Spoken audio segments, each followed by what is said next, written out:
My parents looked at me one day and said, "You are not our real daughter." At first, I thought it was a joke, but they were serious. From that day, everything changed.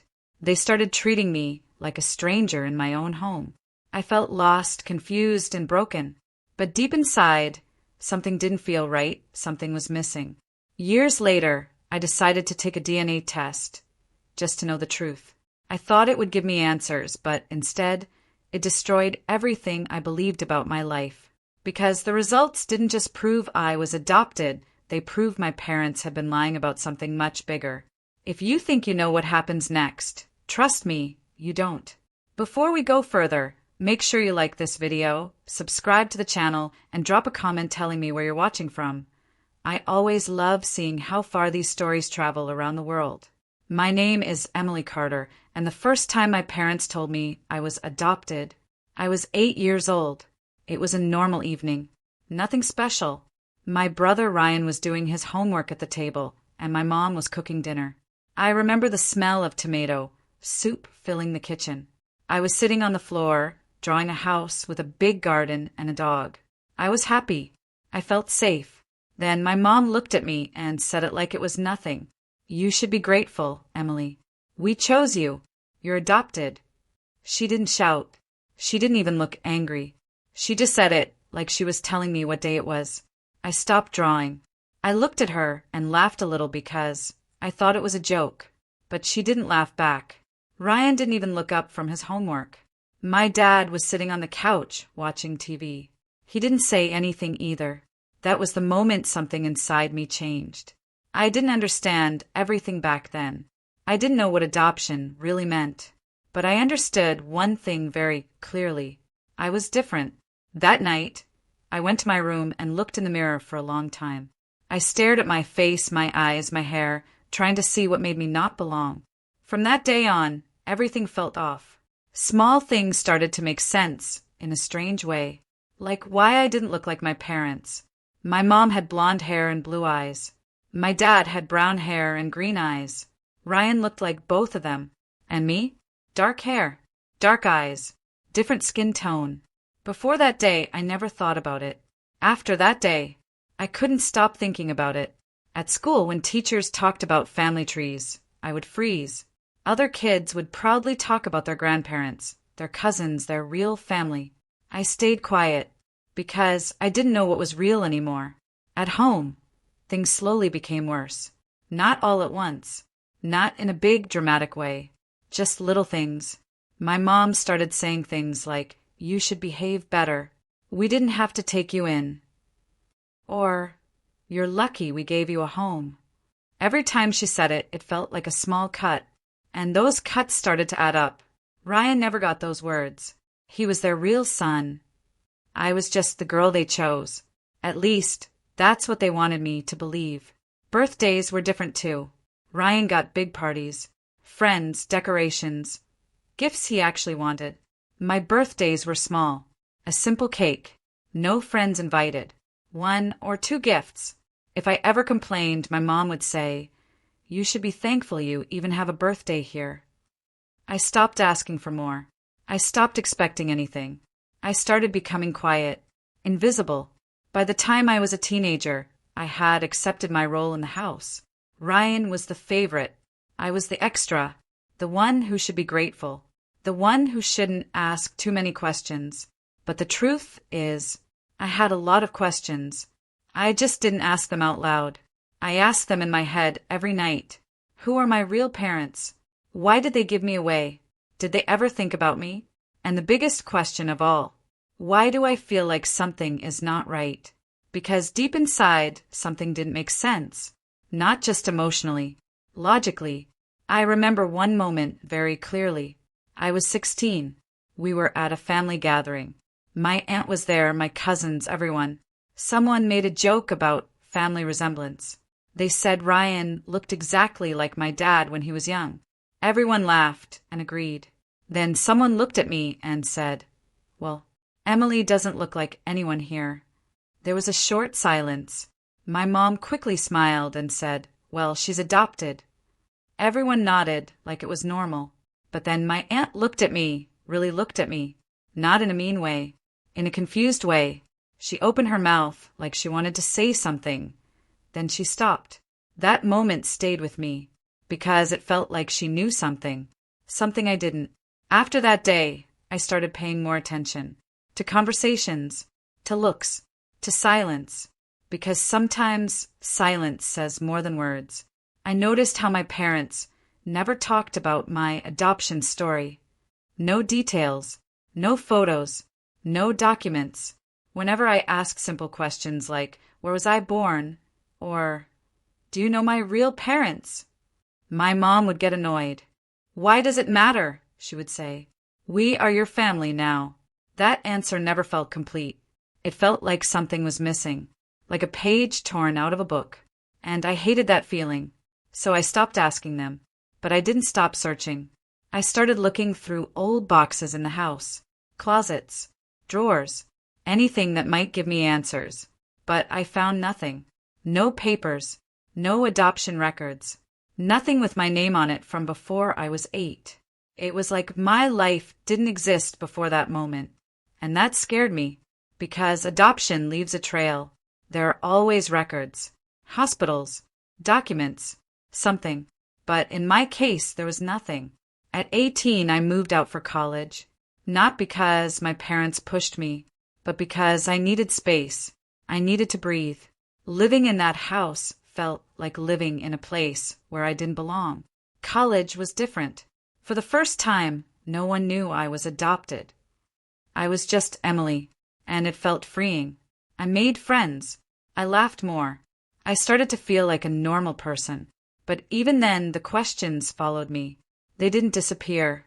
They waited, quietly, patiently. Every time someone talked about family, I felt that same empty space inside me, like a missing piece. I tried to ignore it. I really did. But the truth has a strange way of coming back. And in my case, it came back in the most unexpected way. It happened during my second year of college. A simple biology class. Nothing special. We were learning about genetics, DNA, how traits pass from parents to children, hair color, eye color, blood types. The professor was explaining how certain combinations are possible and some are not. That day, something clicked in my mind. Not emotionally, scientifically. I remembered something very specific.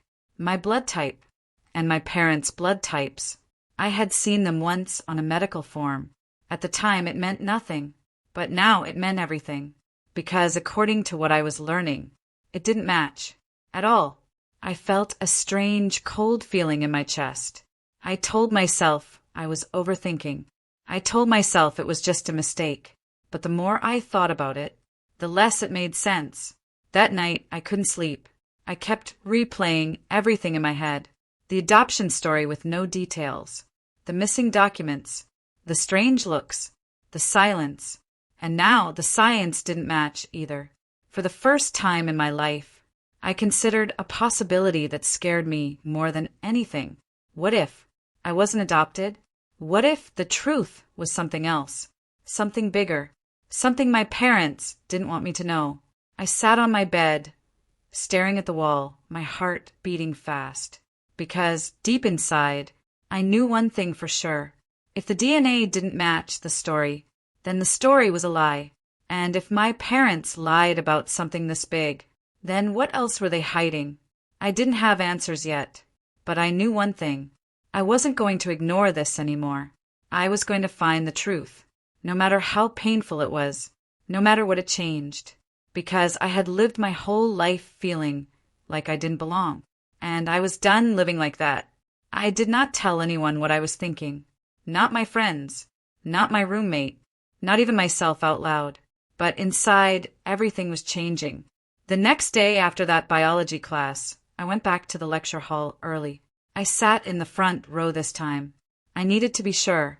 When the professor started talking about blood types again, I listened carefully. He explained how parents pass blood types to their children. He even wrote examples on the board. If both parents have certain types, he said, then the child can only have these types, not others.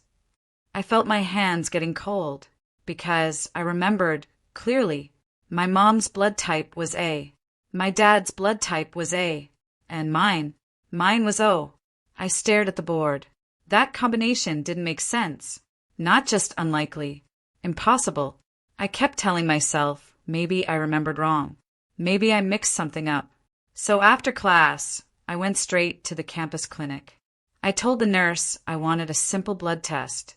She smiled and said, "Of course, it's very quick." I tried to act normal, but my heart was beating so fast I thought she could hear it. When the test was done, she told me to come back the next day for results. That night felt longer than any night in my life. I couldn't eat. I couldn't sleep. I kept thinking, what if I'm wrong? What if everything is normal? Then I'm just overthinking again. But another voice inside me said, what if you're right? What if your whole life was a lie? The next day I went back to the clinic. My hands were shaking when I took the paper. I looked at it. Blood type, O. I stared at those two words for a long time. It was real. It was not a mistake. And now I knew for sure something was wrong. I walked out of the clinic slowly.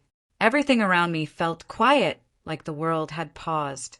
People were talking, laughing, walking past me, but I couldn't hear anything clearly, because one thought was louder than everything else. If they are both and I am O, then they cannot be my biological parents. So what did that mean? Were they lying about me being adopted? Or were they lying about something even bigger? That night, I opened my laptop. I searched everything about blood types. I read article after article, different sources, different explanations, but every single one said the same thing. Two parents with type A cannot have a child with type O, unless there is something unusual. And in my case, nothing about my life felt usual. I closed the laptop. I sat there in silence, and for the first time, I said it out loud. They lied to me. The words felt heavy, but also clear, like a truth I had always known, but never said. I didn't cry. I didn't panic. I just felt focused, because now I had something real, something I could prove. But blood type was not enough. I needed something stronger, something no one could deny. I needed a DNA test. The idea scared me, because once you open that door, you can't close it again. Whatever the result is, it changes everything. But I knew I had no choice. I had already lived too many years in confusion. I needed the truth. So I ordered a DNA test online. A simple kit. It arrived in a small box a few days later. I remember holding that box in my hands. It looked so normal, so small, but inside it was something that could change my entire life. I opened it slowly. There was a tube, instructions, a form, everything simple, everything quiet. I followed the steps. Swab inside my mouth. Seal the sample. Put it in the package. Before closing the box, I paused. My hands were still, because I knew, after this, there was no going back. I took a deep breath and closed it. Then I sent it. The waiting started. Days felt like weeks. Every time my phone buzzed, my heart jumped. But no results came. During that time, I kept thinking about my parents, about every moment, every word, every strange silence. And things started to look different. Not just confusing, but suspicious. I remembered how my mom never showed baby photos of me. Only photos from when I was older, around 8 years old. The same age when she first told me I was adopted. Before that, nothing. No pictures, no stories, no memories. It was like my life started at 8, and everything before that was erased. I also remembered something else, something I never thought was important, but now it felt huge. When I was a child, sometimes my mom would get angry for no reason. Not normal anger, different, like she was scared of something, like she was hiding something. And whenever I asked questions about my past, that anger came back. Now I understood why. Because questions were dangerous. Questions could expose the truth, and they didn't want that. Not at all. A week later, I got the email. Your DNA results are ready.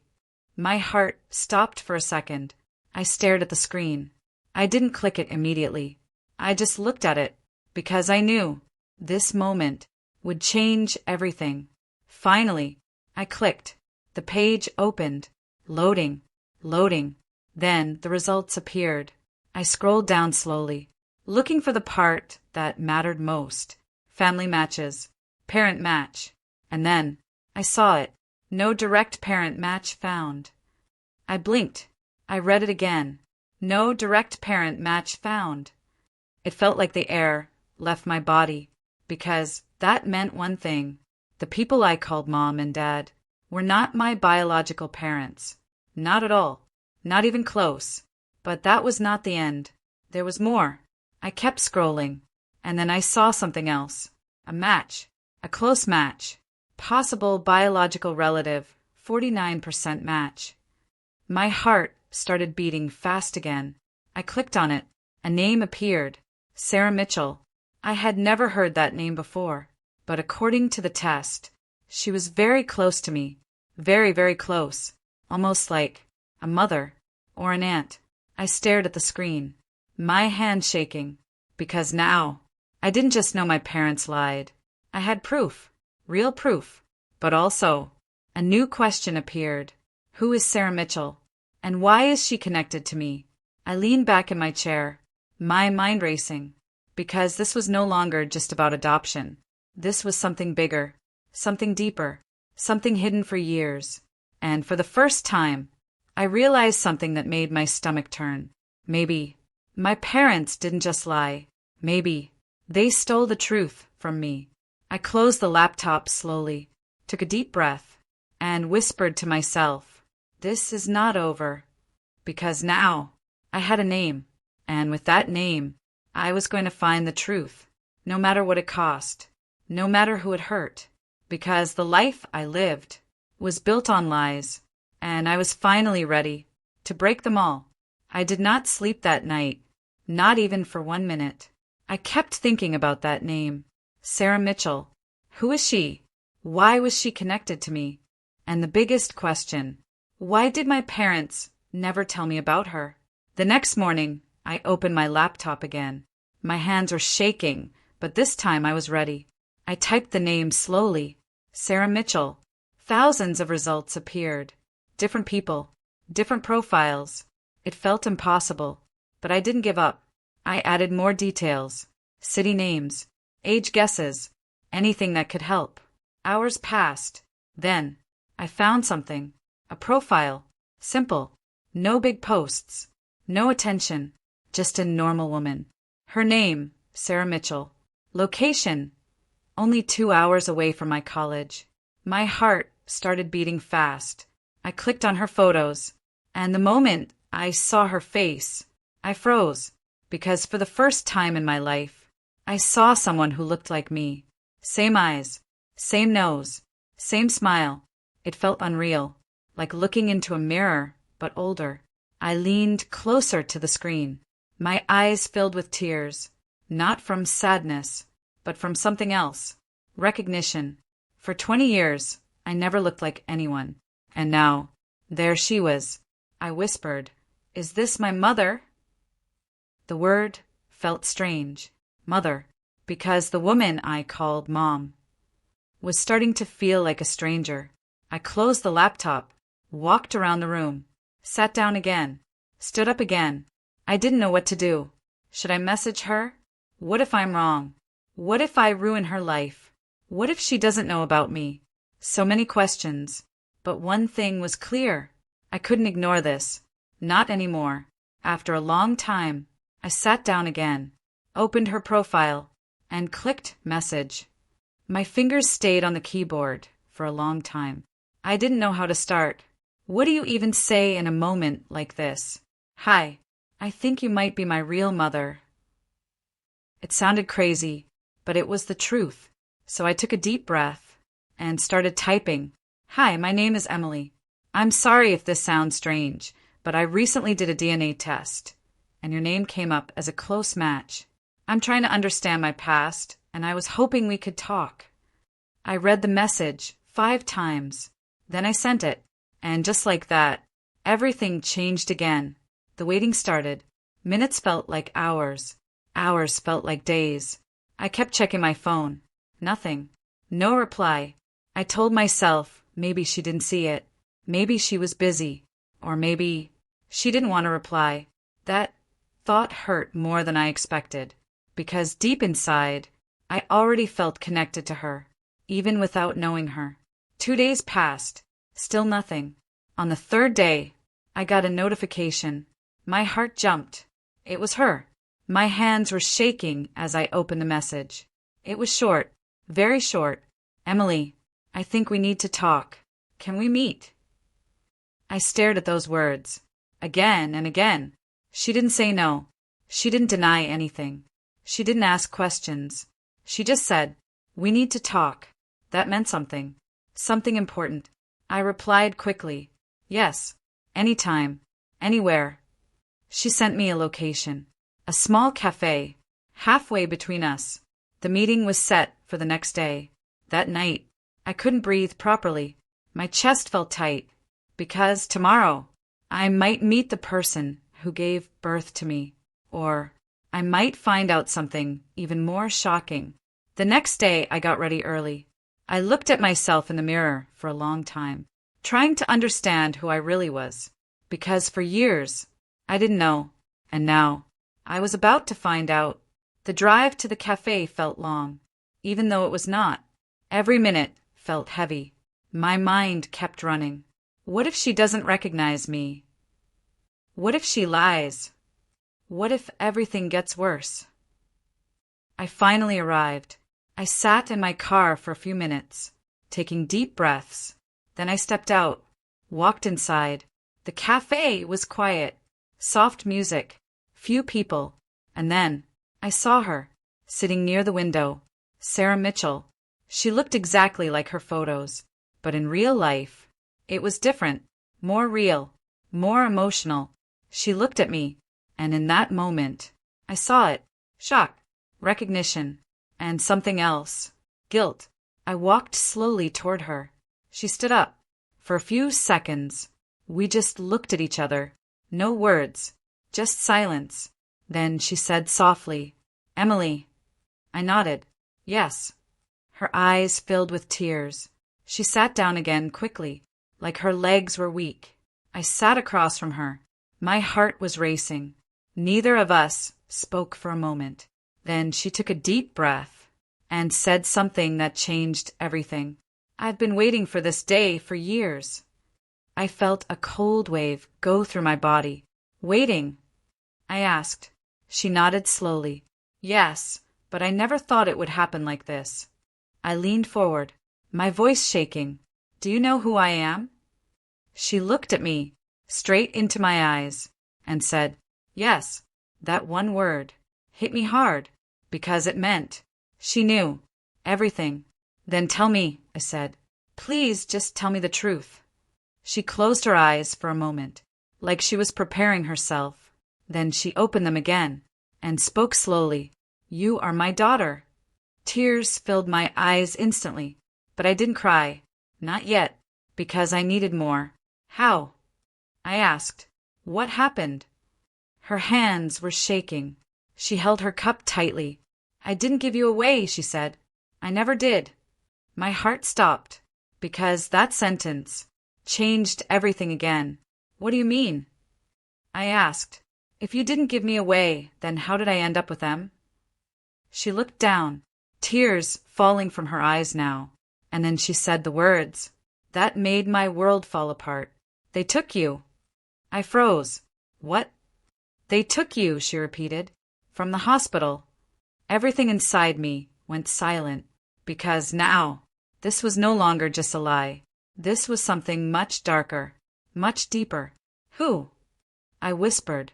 She looked at me again and said, your parents. My heart felt like it was breaking, because the people I trusted, the people I lived with, the people who raised me, were not just liars. They were something else, something I didn't even have a word for. I leaned back in my chair. My mind couldn't process it. They told me I was adopted, I said. She shook her head. No, that was never true. Tears rolled down her face. I gave birth to you, and then you were gone. I couldn't speak. I couldn't think, because now everything I believed was gone, and the truth was just beginning. I couldn't move. I just sat there, staring at Sarah. Her words were still in the air. They took you. I tried to understand, but my mind was slow, like everything was heavy. Tell me everything, I said quietly. My voice didn't even sound like mine. She took a deep breath. Her hands were still shaking. I was 22 when I had you, she said. It was not planned, but I loved you from the first moment. I listened carefully. Every word mattered now. I was in the hospital for 2 days, she continued. You were healthy. Perfect. The nurses said everything was fine. She paused. Tears rolled down her face. Then on the 3rd day you were gone. My chest tightened. Gone. I repeated. She nodded slowly. They told me there was a problem. They said you needed to be moved to another room for extra care. I felt my hands clench, and then I asked. Her voice broke, and then they came back and told me you didn't survive. The words hit me like a shock. I couldn't breathe for a second. They told you I died. I whispered. She nodded. Yes. I covered my mouth, because this was not just a lie. This was something cruel, something evil. I didn't believe them at first, she said. I kept asking to see you, but they didn't let me. Her eyes were red now. I was young, alone, scared. I didn't know what to do. I felt something deep inside me, anger. Not small anger, big, burning anger. What did you do after that? I asked. I tried to find answers, she said. I went back to the hospital. I asked questions, but no one helped me. Her voice became harder now. They told me to accept it, to move on. I shook my head slowly. This doesn't make sense, I said. It didn't to me either, she replied. We both sat in silence for a moment. Then I asked the question that was hurting me the most. How did they take me? She looked at me, long, deep, like she was choosing her words carefully. I didn't know for years, she said. But later, I found something. My heart started beating faster again. What? A nurse, she said. She contacted me almost 10 years later. I leaned forward. What did she say? Sarah took a deep breath. She said there was a couple in the hospital that day. My chest tightened. A couple who couldn't have children, she continued, and they were desperate. I already knew where this was going, but I didn't want to believe it. They had connections, she said. Money, influence. My hands were shaking now, and the nurse told me that baby records were changed. I felt cold, completely cold. She said my baby was not dead. Her voice dropped. She said my baby was taken. I looked at her, my eyes full of fear. And you think that baby is me? She didn't hesitate. I don't think, she said. I know. Silence again, heavy silence, because now everything was connecting. The lies, the missing records, the strange behavior, the anger, the silence, all of it. I took a deep breath. And that couple, I said slowly, was my parents. She nodded, tears falling again. Yes. I closed my eyes, because it hurt too much to keep them open. All my life, I thought I was unwanted. I thought I was given away. But the truth was, I was taken, stolen, from the person who actually loved me. I opened my eyes again. Anger was growing inside me. What about the nurse? I asked. Why didn't she say anything before? She was scared, Sarah said. She said people were involved, powerful people. My heart dropped. This is bigger than I thought, I whispered. She nodded. Yes. I looked down at the table. My hands were still shaking. Then I looked back at her. Why didn't you find me? I asked. It came out more painful than I expected. She flinched. I tried, she said quickly. I searched for years. I hired someone once, but there were no records. No proof you even existed. Her voice broke again. I never stopped thinking about you. I watched her closely, and for the first time, I believed her, because her pain looked real, not fake, not forced, real. I celebrated your birthday every year, she said. I didn't know where you were, but I still did. My eyes filled with tears. I looked away, because it was too much. All of it. Then I asked something important. Do you have proof? She nodded slowly. Yes, some. She reached into her bag, took out an old envelope. It looked worn, like it had been opened many times. She handed it to me. I opened it carefully. Inside were papers, hospital papers, old, faded. I looked through them. My heart stopped when I saw one line. Female child, stable condition. Date matched my birthday. Mother's name, Sarah Mitchell. I looked up at her. This is me, I whispered. She nodded. Yes. Then I saw something else. A note, handwritten, different ink, transferred to room 12. And under it, a signature. I stared at it, because I had seen that last name before. It was the same last name as my parents. My hands started shaking again. They were there, I said. Yes, she replied. They were in that hospital. Everything felt clear now. Too clear. Too real. I leaned back, took a deep breath, because now there was no doubt. My parents didn't adopt me. They took me, and then they built a lie I lived for 20 years. I looked at Sarah again. What do we do now? I asked. She looked at me, with both hope and fear. We tell the truth, she said. I felt something strong rise inside me. Not fear, not confusion, something else. Strength. Because for the first time in my life, I knew who I was, and I knew one thing for sure. I was not going to stay silent anymore. No matter what happens next, this truth was going to come out. I could not sleep that night. The house was quiet, but my mind was loud. Every word my mother said kept repeating again and again. You are adopted. She said it like it was nothing, like it was normal. But for me, it changed everything. I sat on my bed and stared at the wall. I tried to remember my childhood. I tried to find signs, small things, strange moments, anything that could prove she was telling the truth or lying. My name is Emma, and for the first time in my life, I did not know who I was. The next morning, I woke up early. I did not talk to anyone, not my mother, not my father, not even my brother Lucas. I just got ready and left the house quietly. I went to a small cafe near my college. It was the kind of place where no one knew me. I ordered coffee, sat in the corner, and opened my phone. I searched one thing: DNA test near me.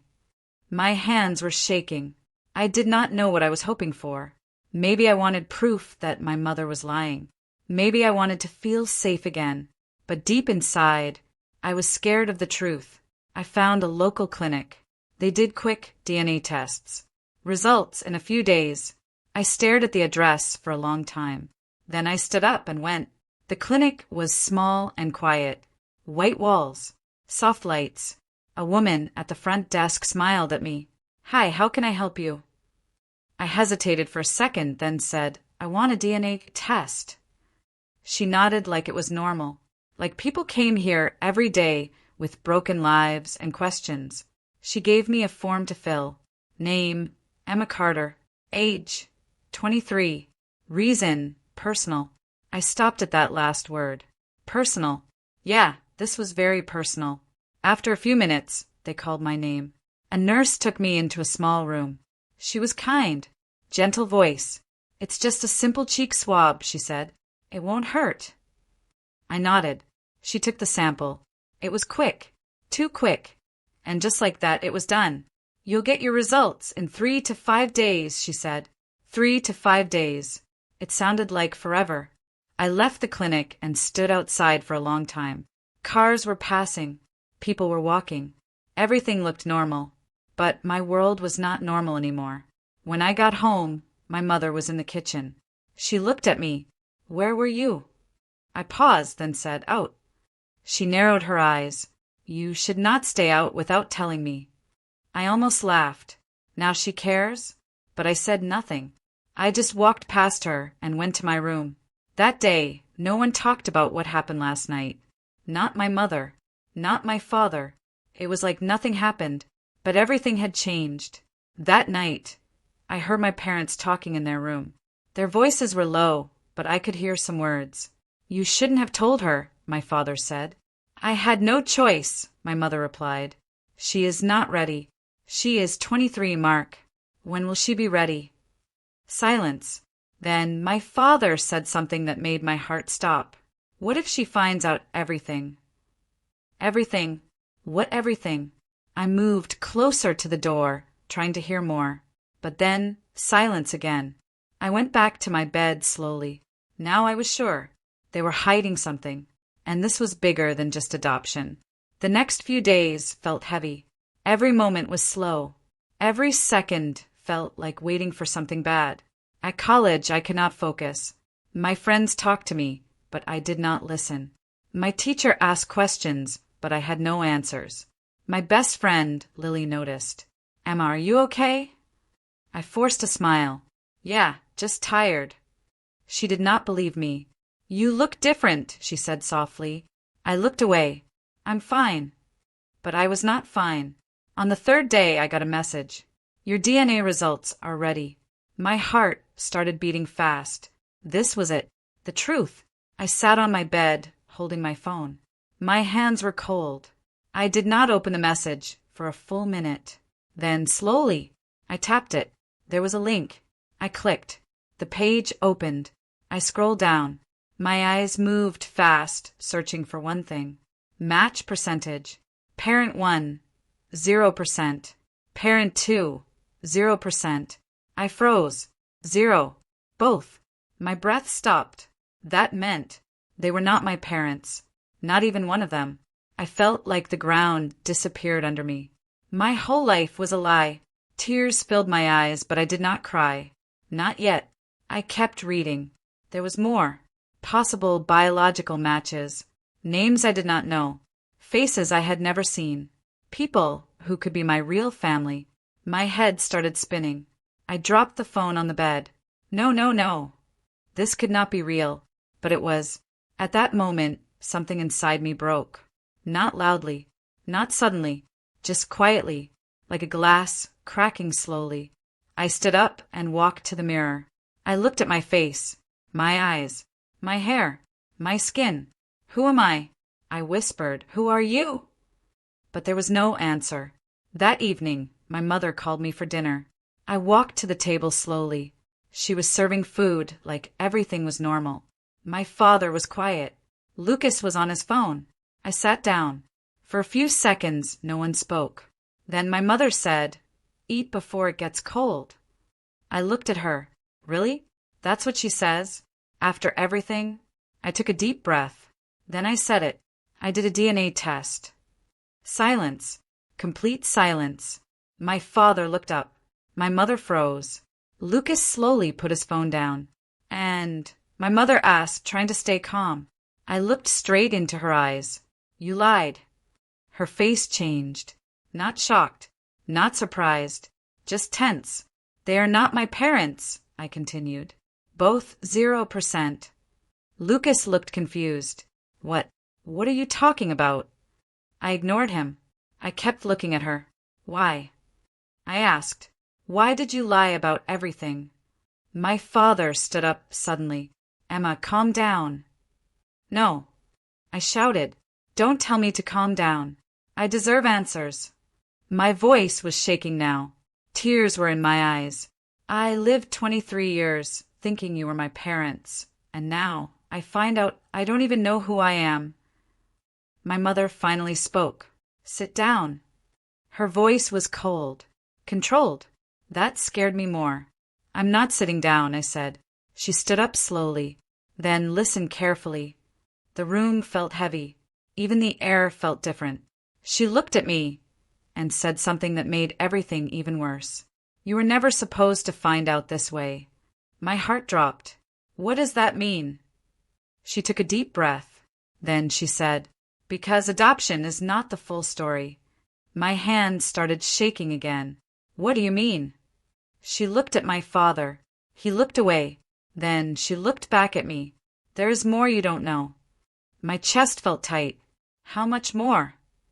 I whispered. She did not answer directly. Instead, she said something slow and clear. The DNA test didn't just prove we lied. She paused, then said, "It opened a door you were never meant to open." I felt fear. Real fear. What door? I asked, but she did not answer. She just said, "You're not ready for that truth." I stared at her. After everything, she still thinks I'm not ready? I wiped my tears.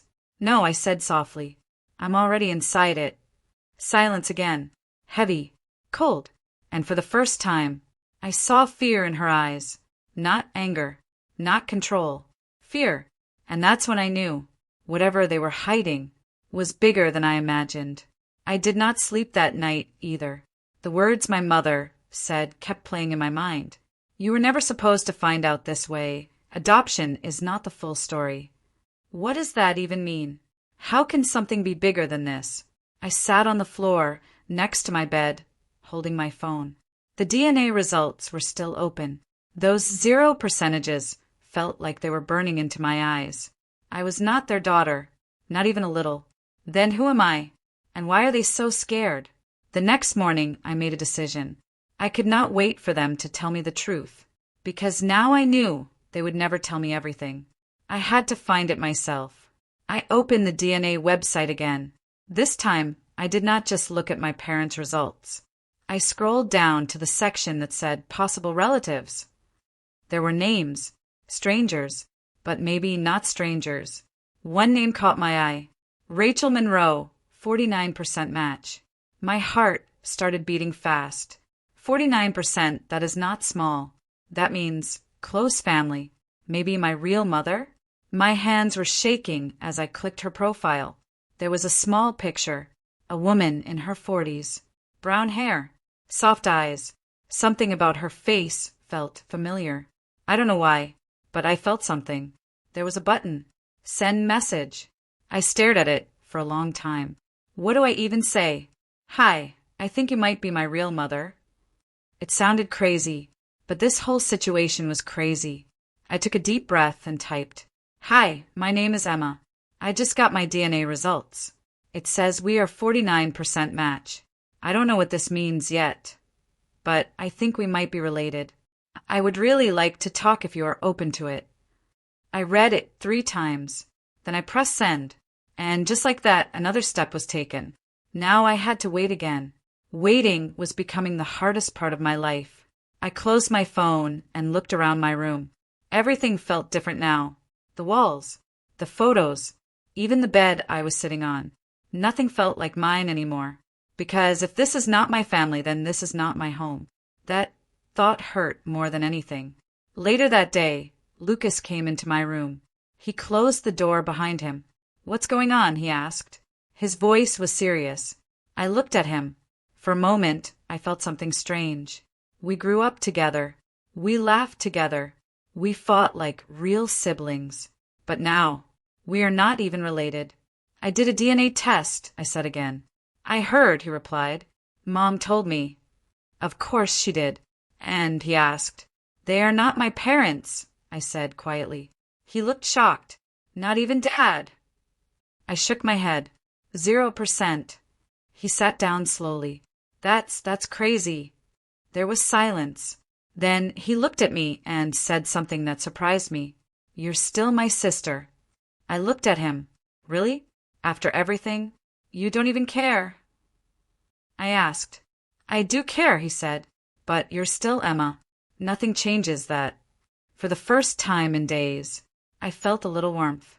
"Thank you," I said softly. He nodded. Then his face became serious again. "But there's something else, right?" he asked. I froze. "What do you mean?" "Mom is acting weird," he said. "Like she's hiding something bigger." I looked down. "She is." He leaned closer. "What is it?" I shook my head. "I don't know yet." And that was the truth. But I was getting closer. That night, I got a notification. A message. My heart jumped. It was from her. Rachel Monroe. My hand started shaking again as I opened it. "Hi, Emma. I saw your message. I've been waiting for this moment for a very long time. Yes, we need to talk. Please tell me when you are free. My eyes filled with tears. She was waiting? For me? That means she knows everything. I quickly replied, I'm free tomorrow. Her answer came fast. Tomorrow, 3 p.m. There is a small cafe on Maple Street. I will be there. That was it. No questions, no confusion, just certainty. She knew exactly who I was. I stared at the message. Tomorrow. My life might change again. The next day felt unreal. I got ready slowly. I looked at myself in the mirror again. Same face, same eyes, but inside, everything was different. I left the house without telling anyone. I did not want my mother to stop me, because I knew she would try. The cafe was small and quiet, just like the one I went to before. I walked in and looked around. Then I saw her. She was sitting at a table near the window. The same woman from the photo, Rachel. She looked at me and stood up slowly. Our eyes met. For a moment, no one moved. No one spoke. Then she whispered, Emma. The way she said my name, it felt real. Not like when my mother says it. This felt different, warmer. I walked closer. My heart was racing. Hi, I said softly. She smiled, but her eyes were full of tears. You look just like... She stopped, like she could not finish the sentence. Like who? I asked. She took a deep breath. Like your father. My chest tightened. My real father? I asked. She nodded. Yes. We both sat down. For a few seconds, we just looked at each other, trying to understand this moment, trying to feel something real. Then I asked the question that was burning inside me. Are you my mother? She looked down for a second, then looked back at me. Yes. My heart stopped for a moment. It was real. She is my mother, not the woman I lived with, but this woman sitting in front of me. Tears rolled down her face. I've waited 23 years to meet you, she said. 23 years. Why? I asked. Why didn't you come before? Her face changed. Sadness. Pain. Because I was not allowed to, she said. My body went cold. Not allowed. I repeated. She nodded slowly. Your parents, the ones who raised you, they made sure I stayed away. My hands clenched. What do you mean? She leaned closer. Her voice became quiet. They didn't just adopt you, Emma. My heart started beating faster again. Then what did they do? I asked. She looked straight into my eyes and said something that made my whole world shake again. They took you. I froze. What? They took you from me, she said, and they made it look like adoption. My breath became heavy. No, that's not possible. But deep inside, I knew. This is the truth. They lied to everyone, she continued. Even the records were changed. I felt like I could not breathe. This is insane. I know, she said softly, but it's true. My hands were shaking again. Everything was too much, too fast, too heavy. And there's more, she said. I looked at her. More? How can there be more? She took a deep breath and said, the reason they took you is something you don't know yet. Fear came back. Strong. What reason? I asked. She hesitated, like she was scared to say it. You're not just a normal child, Emma. My heart started racing again. What does that mean? She looked around, then back at me, and whispered, your birth was never supposed to happen. I felt cold, completely cold. What are you talking about? She leaned closer and said, you were part of something they never wanted anyone to find out. My mind went blank. What does that even mean? What am I? I stared at her, and for the first time in my life, I was afraid of my own story. I could not speak after what Rachel said. My mind felt empty and full at the same time. Empty because I could not understand anything. Full because too many thoughts were hitting me all at once. You were part of something they never wanted anyone to find out. Those words stayed in my head like an echo. I looked at her, trying to stay calm, but my voice still shook. What does that mean? I asked again. What am I part of? Rachel took a deep breath. Her hands were on the table, fingers locked together like she was holding herself strong. I will tell you everything, she said, but you have to listen carefully, and you have to be strong. Strong. I didn't even know who I was, and now I had to be strong? But I nodded. Okay. She looked into my eyes, making sure I was ready. 23 years ago, she started slowly. I was working at a private medical research center. My eyebrows frowned. Medical research. She nodded. It was not a normal place. It was very secret. Only a few people knew about it.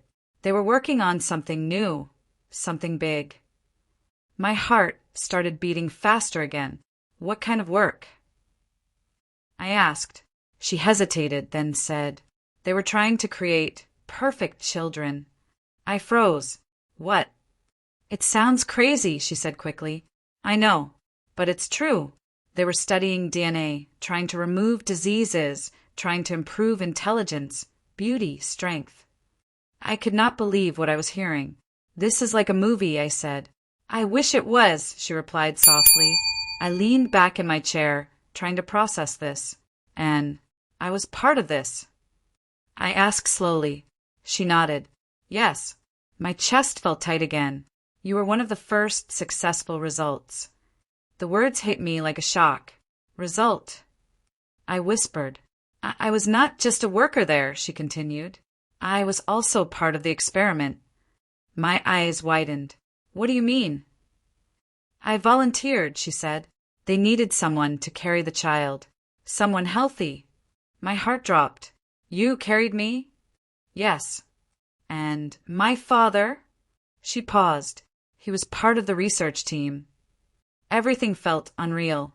So I'm not just born normally? I asked. She shook her head slowly. You were created with selected DNA. They changed small things. They tried to make you better. Better. That word felt strange. I don't feel better, I said quietly. She gave a sad smile. You're human, Emma, no matter what they did. I looked down at my hands. Nothing looked different, but inside everything felt different now. So what went wrong? I asked. Why did they take me away from you? Her face changed. Pain came back. Because the project was illegal. My head snapped up. Illegal? Yes. When the government found out, they tried to shut everything down. My heart started racing again. So what happened to me? They wanted to hide the evidence, she said. And you were the biggest evidence. I felt cold again. So they just took me? She nodded. They separated me from you right after you were born. Tears filled her eyes. I didn't even get to hold you properly. My chest hurt. I tried to fight, she continued. I went to court. I asked questions, but everything was hidden. Every file, every record gone. And my parents. I asked. The people who raised you, she said slowly, they were connected to the project. My heart dropped again. Connected? How? They helped cover it up, she said. In return, they got you. I felt sick. So my whole life, I was not adopted with love. I was given away like a secret. That's why they never told you the truth, Rachel said. Because if you find out, everything can come out. My mind was spinning again. This is too much, I whispered. I know, she said gently. I stayed quiet for a long time. Then one question came into my mind. If this is true, then why now? Why did you answer me now? She looked at me seriously. Because someone else is looking for you. My heart stopped. What? Her voice became lower. The project, it didn't end completely. Fear ran through my body. What do you mean? Some people continued it in secret, she said, and now they want to find you. My hands started shaking again. Why me? Because you were the first success, she said. You are proof that it works. I felt like I couldn't breathe. They've been searching quietly for years, she continued. And now, your DNA test might have exposed you. My stomach dropped. So I'm in danger? I asked. She didn't answer immediately. That silence was my answer. Yes, she finally said. The word hit hard. Very hard. I looked around the cafe. Everything felt unsafe suddenly. People were just sitting, drinking coffee, living normal lives. But my life was not normal anymore. What do I do? I asked. She leaned closer. You have to be careful. Don't trust easily. Not even your parents. I nodded slowly. That part was already clear. Will they come for me? I asked. I don't know, she said honestly. But we have to be ready. We. That word felt new, but also right. For the first time, I was not alone in this. Then suddenly my phone vibrated. I looked down. It was a message. From my mother. Where are you? My heart started racing again. She knows I'm gone, I said. Rachel looked serious. You should go back. Act normal. Don't let them know what you found. I nodded. Okay. I stood up slowly. My legs felt weak. Before leaving, I looked at her. Will I see you again? I asked. She gave a small, warm smile. Yes, this is just the beginning. Beginning? I didn't know if I should feel hopeful or scared. I left the cafe and walked back home. Every step felt heavy. My mind kept repeating everything. Experiment. Perfect child. Taken. Hidden. Danger. When I reached home, the door was already open. My mother was standing inside, waiting. Her face was serious. Cold. Where were you? She asked again. I tried to stay calm. Out. She stepped closer. Don't lie to me. My heart started beating fast. I'm not lying. She looked straight into my eyes. Then she said something that made my blood run cold. You met her, didn't you? I froze. How does she know? I said nothing. But my silence was enough. Her face changed. Anger. Fear. Both. I told you not to dig into this, she said. My voice finally came out. You lied to me my whole life. I protected you, she shouted, by lying. I shouted back. Yes, she said, because the truth is dangerous. I already know the truth. I said. She stopped. Her eyes widened. How much do you know? She asked slowly. I looked at her and said, Enough. The room went silent. Then she whispered, Then you don't understand what you just started. My heart dropped again. What do you mean? She stepped closer and said in a low voice, They are already watching. Fear hit me again. Strong. I swallowed hard. Who? I asked, but she didn't answer. She just looked toward the window, like she was afraid someone was outside.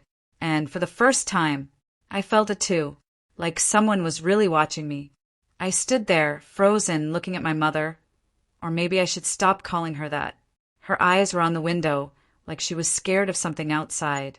And for the first time in my life, I saw real fear in her face. Not anger, not control. Fear. They are already watching, she said again very slowly. My throat felt dry. Who? I asked again, this time louder. She looked back at me.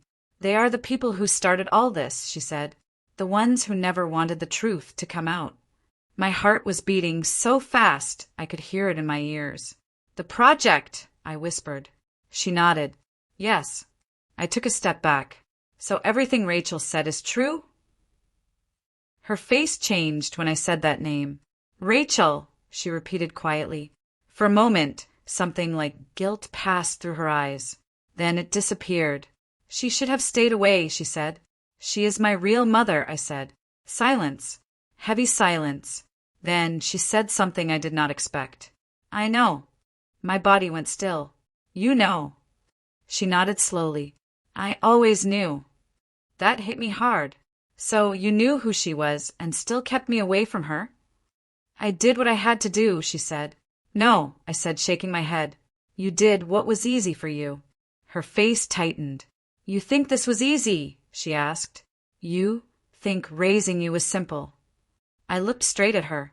You didn't raise me with love, I said quietly. You raised me with lies. That hurt her. I could see it, but this time, I didn't feel sorry, because I was the one who suffered for years. Then, suddenly, my father walked into the room. "What's going on?" he asked. His voice was weak but worried. I turned to him. "Did you know?" I asked. He looked at me, then at her. Silence. That was my answer. "You knew too," I said. He stepped closer. "Emma, listen." "No," I shouted. "Don't say my name like everything is okay." My voice broke. Tears filled my eyes again. "You both lied to me my whole life." My father looked down. "I wanted to tell you," he said softly. "But you didn't," I replied. He had no answer. No one had answers. Only lies. Then I remembered something. Rachel's words. "They are looking for you." I looked at them again. "They are coming for me, right?" I asked. My mother didn't speak. My father closed his eyes. That was enough. "Yes," I said slowly. "They are coming." The room felt cold. Very cold.